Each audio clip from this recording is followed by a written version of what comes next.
Hello, I'm Kevin Lynch, the chaplain at Trine Estates in Columbus, North Carolina. I'm reminded of a newspaper article that Billy Graham wrote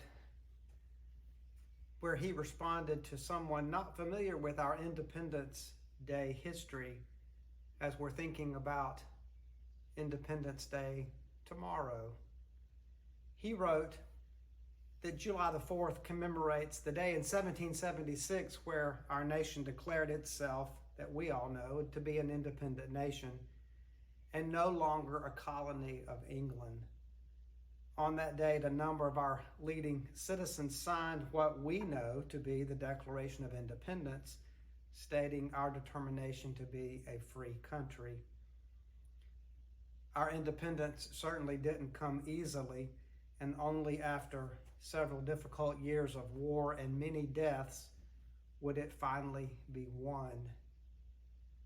Nor were our first years as a nation free from problems and controversies, even still true to this day. But our forefathers were determined to establish a free and democratic system of government. Billy Graham responded to this individual. And the Declaration of Independence, together with our Constitution and Bill of Rights, became the foundation for this.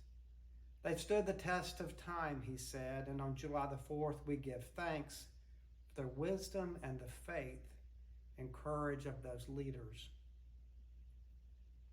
He went on to say that although it's not a religious holiday like Christmas or Easter, for many Americans, July the 4th is a time to reflect on God's goodness to us as a nation. Molded into the Liberty Bell in Philadelphia, which proclaimed our independence, are these words from the Bible, from Leviticus 25:10. Proclaim liberty throughout all the land unto all the inhabitants thereof.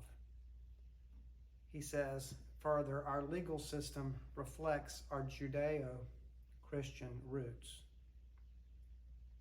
I've reflected on this in preparing for this devotion and thinking about how patriotism is looking with gratitude to the past, on which we think about this July the 4th, while looking also in faith to the future with hope.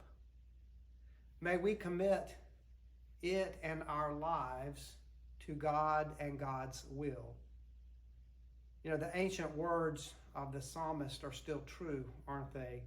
Psalm 33:12 says, "Blessed is the nation whose God is the Lord." For me, particularly in church, it's an opportunity to worship God, yes, every time we gather, and to thank God. But July the 4th is not an opportunity to worship country. It's always an opportunity to continue to focus on worshiping God. So I think it's important to not confuse the two. And while we celebrate our independence tomorrow, I hope that we remember God created all of us. And I hope that we remember He created all nations. God doesn't just single out, in other words, America to bless. In fact, for me as a Christian, I naturally want God's kingdom to spread, His message to spread, and its principles to bring blessings to all those in America where I live.